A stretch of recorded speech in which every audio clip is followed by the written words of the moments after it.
Cuando hablamos del nacimiento de Jesús, hablamos de una historia que se encuentra en el corazón mismo del cristianismo. Esto, junto a su bautismo, sus milagros, la resurrección y la segunda venida, son las historias más importantes del cristianismo. Los cristianos nos dicen que el nacimiento de Jesús es único, que no existe otro Dios que haya nacido de una virgen, o en las circunstancias que nació Jesús, y que hasta sus milagros son únicos. Y aquí es donde entramos nosotros. En este video te voy a demostrar que sin lugar a dudas, el nacimiento de Jesús, sus milagros y hasta sus días festivos no son para nada únicos, y que tampoco tienen nada de especial. Y esto lo podemos hacer enfrentando el problema desde distintos puntos de vista. Podemos hablar de las contradicciones entre Mateo y Lucas, donde Jesús nace en distintos tiempos, bajo distintos gobernantes, con circunstancias distintas. Podemos hablar de los errores históricos, tales como la masacre de los niños de Judea, que ordena el rey Herodes en Mateo, y del cual no tenemos evidencia alguna. El famoso censo de Lucas, donde las personas tienen que volver a su lugar de procedencia. Tal censo nunca existió. O simplemente podemos enfrentar los detalles absurdos o imposibles que presenta la narrativa, como una estrella guiando a los sabios de Oriente, donde la estrella se mueve de lado a lado, se posa sobre el lugar donde está Jesús y demás. Pero para propósitos de este video, estaremos viendo los paralelos y similitudes entre la historia de la Natividad y milagros de Jesús en comparación con la de otros personajes en la historia. Y por supuesto, estaremos proveyendo las fuentes primarias para cada paralelo. ¿Están listos? Comencemos.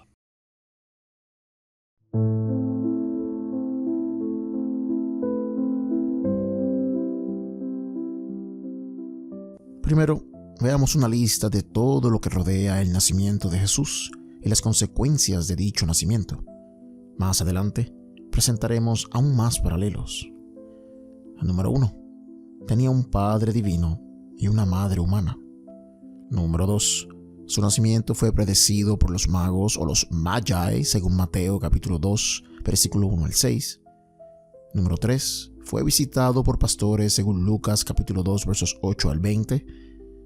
Número 4. Un rey trató de matarlo llevando a cabo una matanza de todos los niños del área, según Mateo 2:16.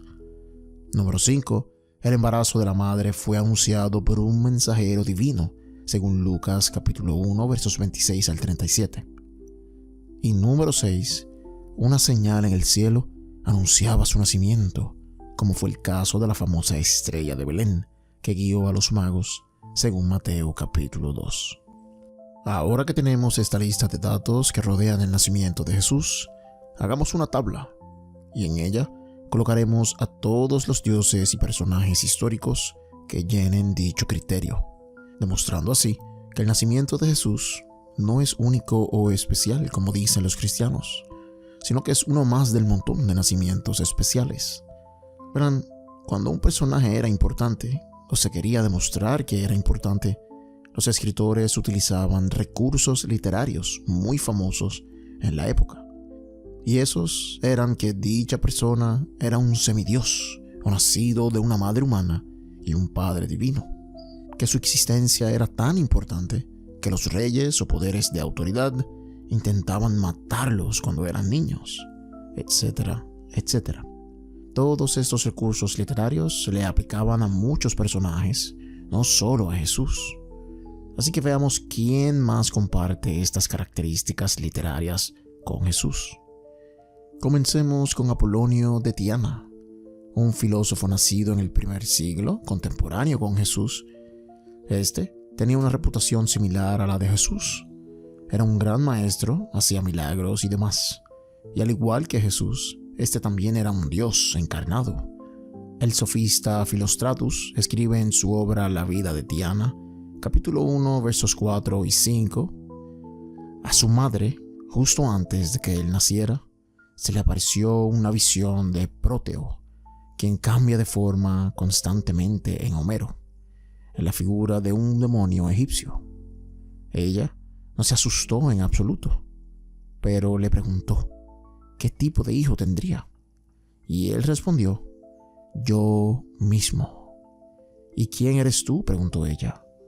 Próteo, respondió él, el dios de Egipto.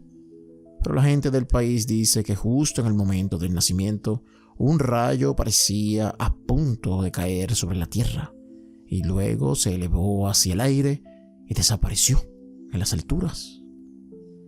Aquí podemos ver que Apolonio de Tiana, similar a Jesús, era Dios encarnado, como creen los cristianos de Jesús, que el embarazo de su madre fue anunciado por un mensajero divino, en este caso, él mismo, y que su nacimiento ocurrió con señales en el cielo. Así que Apolonio de Tiana tiene dos paralelos con Jesús y un tercero si contamos el hecho de que era Dios encarnado, igual que Jesús. No olvidemos que Apolonio de Tiana fue un personaje histórico real. Este dato es muy importante. Ahora pasemos con Alejandro Magno. Cuando leemos al filósofo greco-romano Plutarco, este nos dice en su obra Vidas Paralelas, capítulo 3. Filipo envió a Caerón de Megalópolis a Delfos, por medio del cual le fue traído un oráculo de Apolo, quien le ordenó hacer sacrificio a Amón y reverenciar a ese dios por encima de todo. Pero le dijo que perdería uno de sus ojos, el que había puesto en la rendija de la puerta, cuando observó al dios en forma de serpiente compartiendo el lecho de su esposa.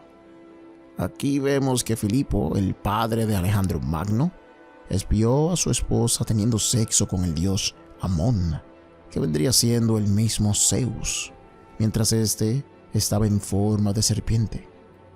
Plutarco continúa: Alejandro nació a principios del mes de Hecatombion, cuyo nombre macedonio es Lous o Julio, el sexto día del mes, y en este día se quemó el templo de Artemisa en Efeso.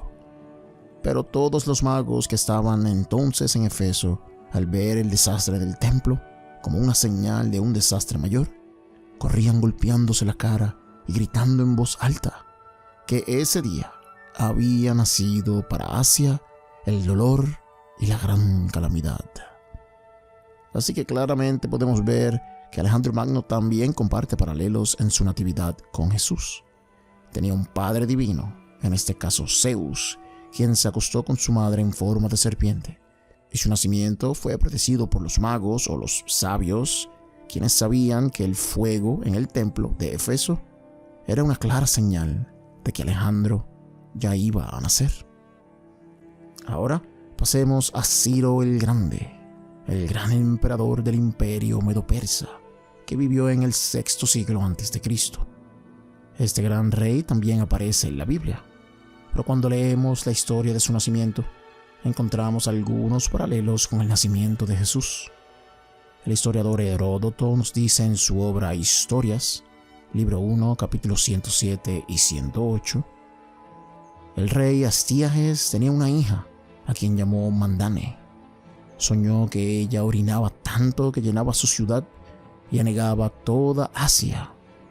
Comunicó esta visión a los magos que interpretaban sueños, y al escuchar lo que le dijeron, quedó aterrorizado.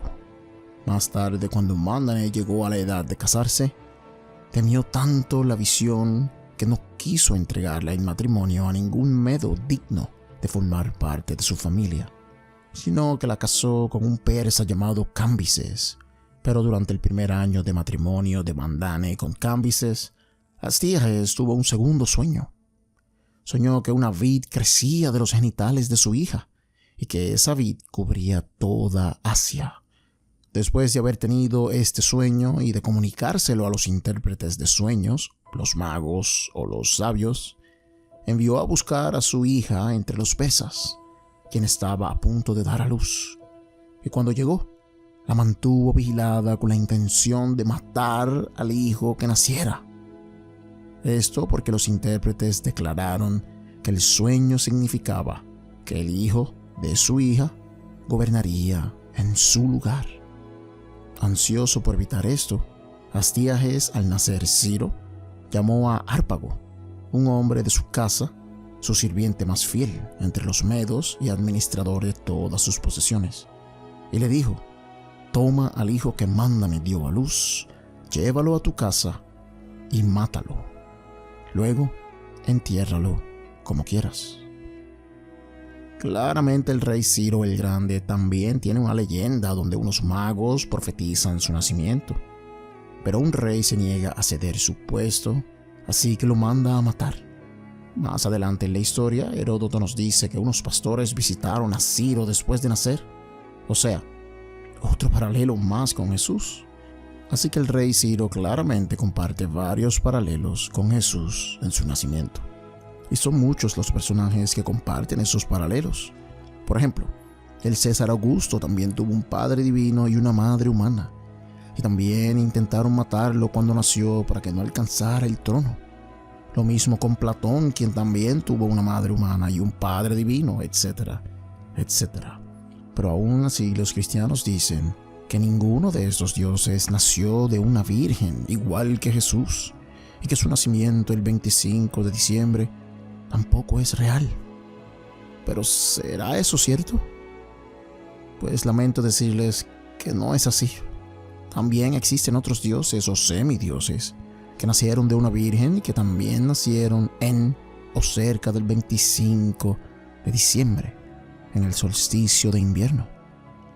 Por ejemplo, el padre de la iglesia y obispo bizantino Epifanio de Salamina nos dice en su obra Parion, capítulo 51, Cristo nació el 8º día antes de los idus de enero, 13 días después del solsticio de invierno y del aumento de la luz y del día. Los griegos, es decir, los idólatras, celebran este día el 8º antes de las calendas de enero, al que los romanos llaman Saturnalia, los egipcios Coronia y los alejandrinos Ciselia, pues esta división entre los signos del zodiaco, que es un solsticio, ocurre el 8º día antes de las calendas de enero, y el día comienza a alargarse porque la luz está aumentando, y se completa un periodo de 13 días hasta el 8º antes de los idus de enero, el día del nacimiento de Cristo, con un 30º de hora añadido a cada día.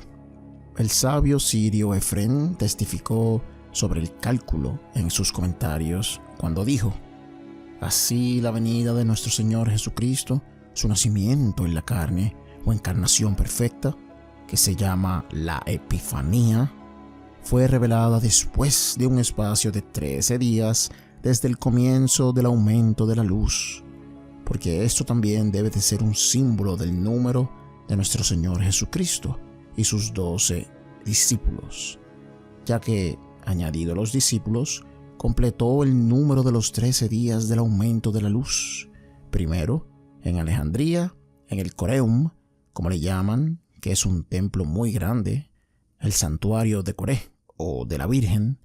Permanecen despiertos toda la noche cantando himnos al ídolo con acompañamiento de flauta, y cuando concluyen su vigilia nocturna, portadores de antorchas descienden al santuario subterráneo después del canto del gallo y sacan una imagen de madera que está sentada desnuda en una litera. Tienen un signo de la cruz incrustado en oro en la frente, 2 signos similares, uno en cada mano, y otros 2 signos, uno en cada una de sus rodillas. En total 5 signos con un grabado dorado, y llevan la imagen en sí misma 7 veces alrededor del santuario más interno, con flautas, panderetas e himnos. Celebran una fiesta y la devuelven a su lugar subterráneo. Y cuando les preguntas qué significa este misterio, responden que hoy a esta hora Coré, es decir, la Virgen, dio a luz a Aeo. Esto también sucede en la ciudad de Petra, en el templo idolátrico de allí. Petra es la ciudad capital de Arabia, el Edom de las Escrituras. Alaban a la Virgen con himnos en el idioma árabe y la llaman Sha'amu, es decir, Coré o Virgen en árabe. Y al niño que nace de ella lo llaman Dusares, que significa el Hijo único del Señor. Y esto también ocurre esa noche en la ciudad de Elusa, así como en Petra y en Alejandría. Claramente Epifanio nos demuestra que para los paganos, la idea de un nacimiento de una virgen no es nada raro para ellos, ya que tanto en Alejandría, en Elusa y en Petra, entre otros lugares, también existían estos mismos mitos iguales al de Jesús. El dios Duchares también era identificado como Dionisio por los griegos, ya que también tenía un elemento de vino, igual que Dionisio, e igual que Jesús. Y ya habíamos hecho una serie de videos explicando el sincretismo entre Dionisio y los demás dioses, especialmente con Yahvé y con Jesús. Y de igual forma explicamos la importancia que tenía el solsticio de invierno en la antigüedad y por qué los antiguos tomaban ese día como el nacimiento de algunos de sus dioses. Así que Duchares, que significa el unigénito, nace de su madre Chaamu, que significa la Virgen. De la misma manera vemos al dios Aeo o Aion, quien se relaciona con Cronos, siendo ambos dioses del tiempo, pero también con Dionisio. Este también nace de Core, o la Virgen, igual que Jesús e igual que Dionisio.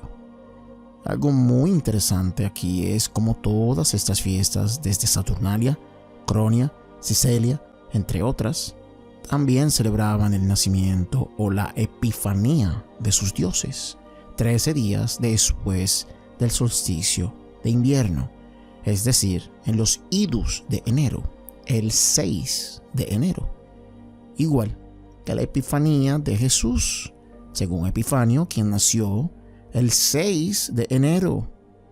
Ahora, cabe señalar que no toda la iglesia celebraba el nacimiento de Jesús el día 6 de enero. En Roma celebraban el 25 de diciembre como el día de la Epifanía o nacimiento, y la forma en que llegaron a esta conclusión es porque, según algunos cálculos en la cronología bíblica, el día de la concepción de Jesús fue el 25 de marzo, en el tiempo de la Pascua que hoy celebran los cristianos.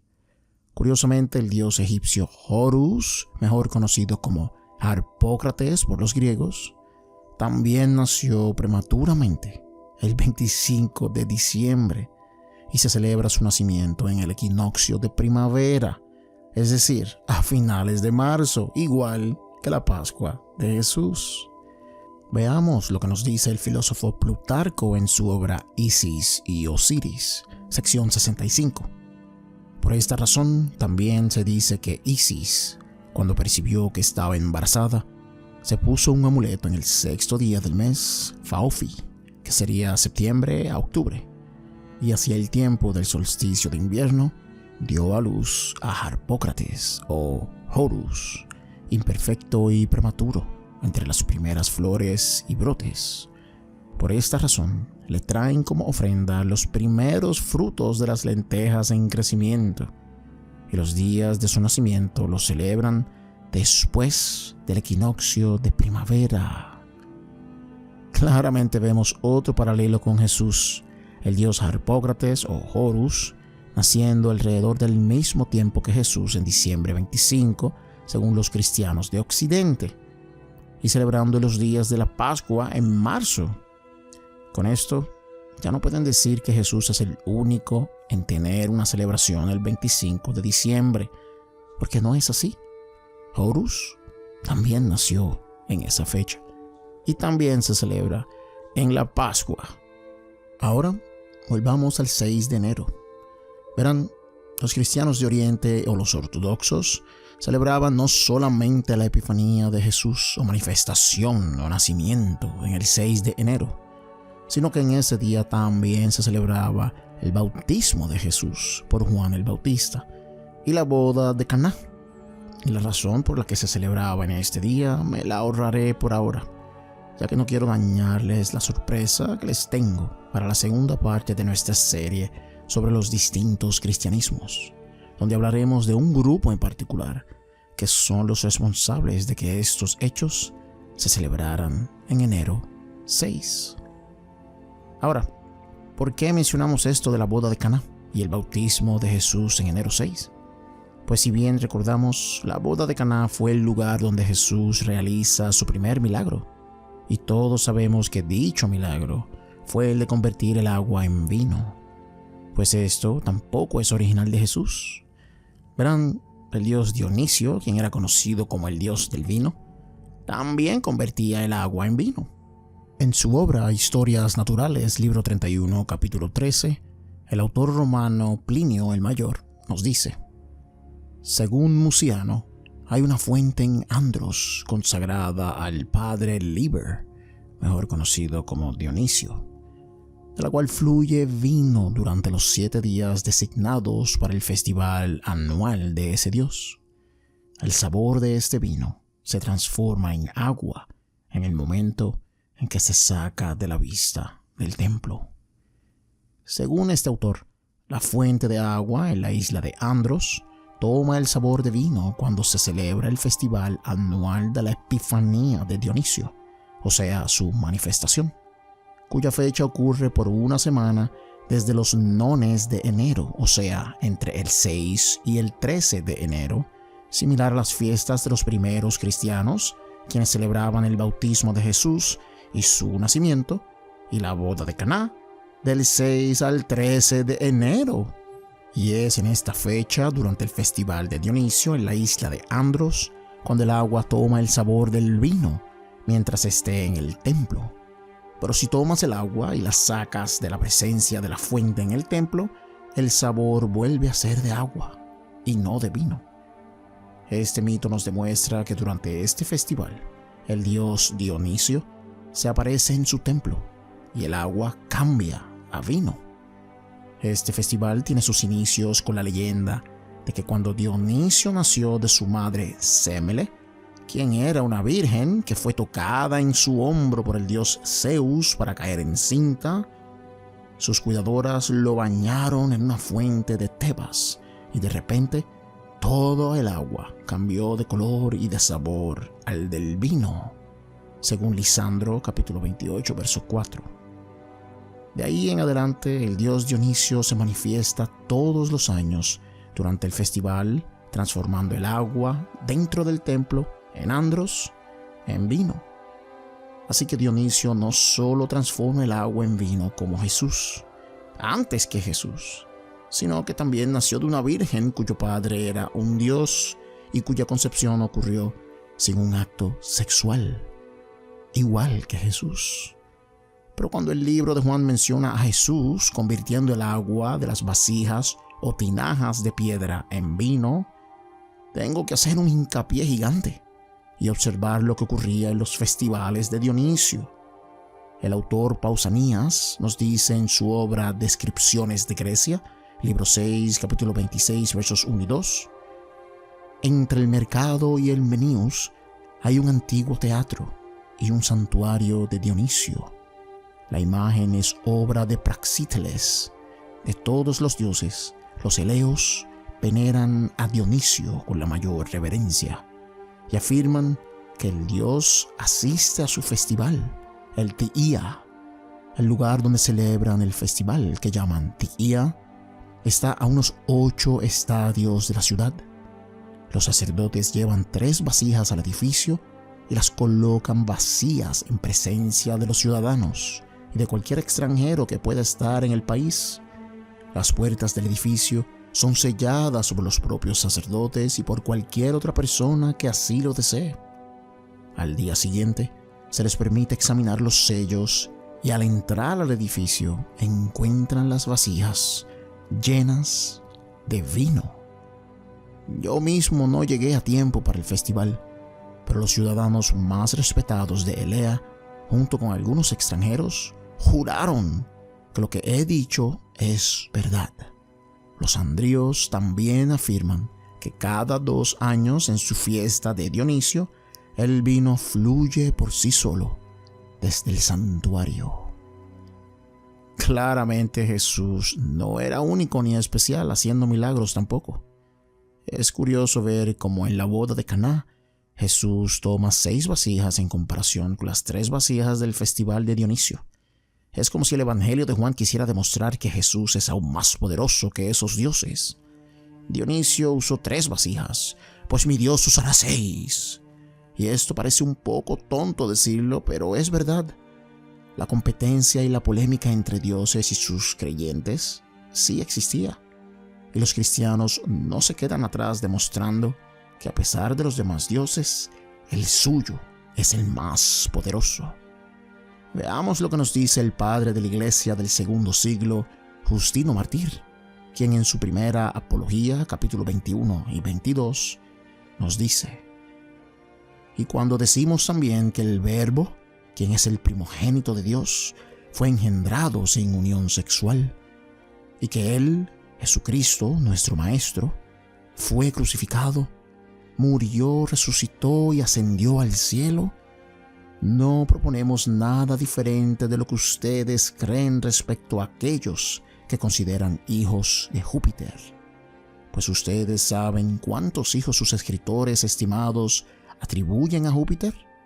Mercurio, el verbo interpretativo y maestro de todo; Esculapio, quien aunque fue un gran médico, fue fulminado por un rayo y así ascendió al cielo; y también Baco, después de haber sido despedazado; y Hércules, cuando se entregó a las llamas para escapar de sus fatigas; y los hijos de Leda, los Dioscuros; y Perseo, hijo de Dánae; y Belerofonte, quien aunque era descendiente de mortales, ascendió al cielo en el caballo Pegaso. ¿Qué puedo decir de Ariadna y de aquellos que, como ella, han sido declarados colocados entre las estrellas?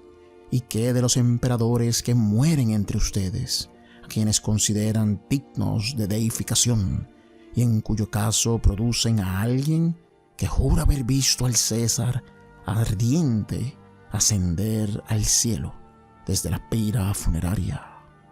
Pero, como dijimos antes, los demonios malvados perpetraron estas cosas, y hemos aprendido que solo son deidificados aquellos que han vivido cerca de Dios en santidad y virtud, y creemos que aquellos que viven en maldad y no se arrepienten son castigados en el fuego eterno. Y si incluso afirmamos que Él nació de una virgen, acepten esto en común con lo que aceptan respecto a Perseo, y al decir que Él sanó a los cojos, a los paralíticos y a los nacidos ciegos, parece que decimos algo muy similar a los actos que se dice fueron realizados por Esculapio. Y ahí lo tienen. Los cristianos andaban de polémica en polémica. Ellos no negaban que los otros dioses tenían paralelos con Jesús. Ellos reconocían que habían otros dioses que hicieron lo mismo que Jesús, pero intentaban demostrar que Jesús era aún mayor a todos ellos, a pesar de haber tenido el mismo nacimiento, los mismos milagros, una muerte horrible y una resurrección igual a todos los anteriores. El propósito de este video es que puedan ver y entender que la historia de su amado Jesús no fue escrita en un vacío histórico. Ya habían pasado muchísimos dioses antes que Jesús, muchísimos cultos y creencias, personas que esperaron por siglos el fin del mundo igual que muchos de ustedes lo esperan hoy. Ya existían dioses haciendo milagros, ya existían escritos parecidos a los evangelios, donde un Dios deja unas instrucciones de cómo alcanzarlo a Él y la salvación. Ya existían lugares donde ocurrían milagros, personas que tenían experiencia con sus dioses, algunos que morían y regresaban de la muerte jurando que vieron a su Dios. Ya existían leyendas, historias y mitos de semidioses que se hicieron hombres para venir a dar un mensaje especial a su creación. También habían hombres que alcanzaron el estatus de divino y que le ofrecían lo mismo a quienes los siguieran. Y después del cristianismo no fue la excepción. Seguían saliendo dioses, historias y leyendas nuevas parecidas a las de Jesús y dioses anteriores. Así que, ¿qué te hace pensar que tu historia, que tu Dios es el verdadero? ¿Que tus libros sagrados son los que dicen la verdad? Antes de Jesús, antes del judaísmo, ya existían textos sagrados. Ya existían personas que tenían fe en que su religión y sus dioses fueran los correctos. Ya existían personas que habían tenido experiencias con su Dios igual que ustedes.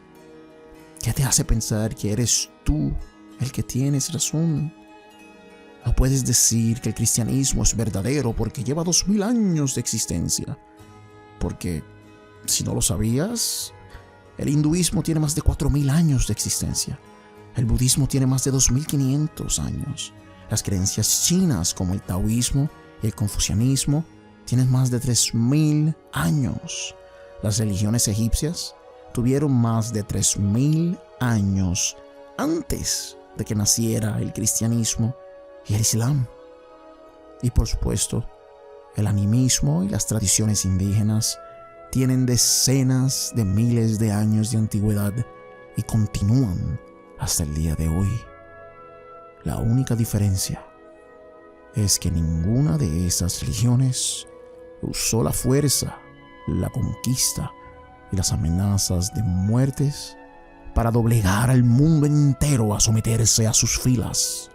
Por eso es que el cristianismo existe hoy en día. Pero más nada. No hay nada de especial en un Dios que mata a su propio Hijo para salvarte a ti de una eternidad de tormento, cuando desde el principio siempre ha tenido el poder de simplemente perdonar. Pero no, prefiere pasar justicia antes que tener misericordia. Al final, la historia de Jesús simplemente llegó tarde a la fiesta de los dioses. Por miles de años antes ya existían otros dioses iguales a Jesús. Así que no quiero que tomen este video como un ataque contra el cristianismo, sino que quiero que lo vean como una puerta que se abre para que puedan seguir investigando y aprendiendo que no hay nada de especial en esta creencia, que su Dios es uno más del montón. Con el tiempo, la tradición cristiana irá cambiando, adoptando nuevas formas de creer, y poco a poco, en algunos milenios y hasta siglos, el cristianismo, como lo conocemos hoy, simplemente dejará de existir. La Biblia será vista como vemos la Odisea de Homero, y Jesús pasará a ser parte del grupo de dioses de la antigüedad que tenía una historia bastante entretenida y dramática. Los invito a que se hagan miembros de nuestro canal. Estos videos toman tiempo y dinero para hacerlos, y cualquier apoyo económico es bienvenido. Recuerden dejar su like y suscribirse, y también pueden dejarnos su opinión en los comentarios. Esto ha sido la experiencia escéptica, dando el primer paso a la verdad.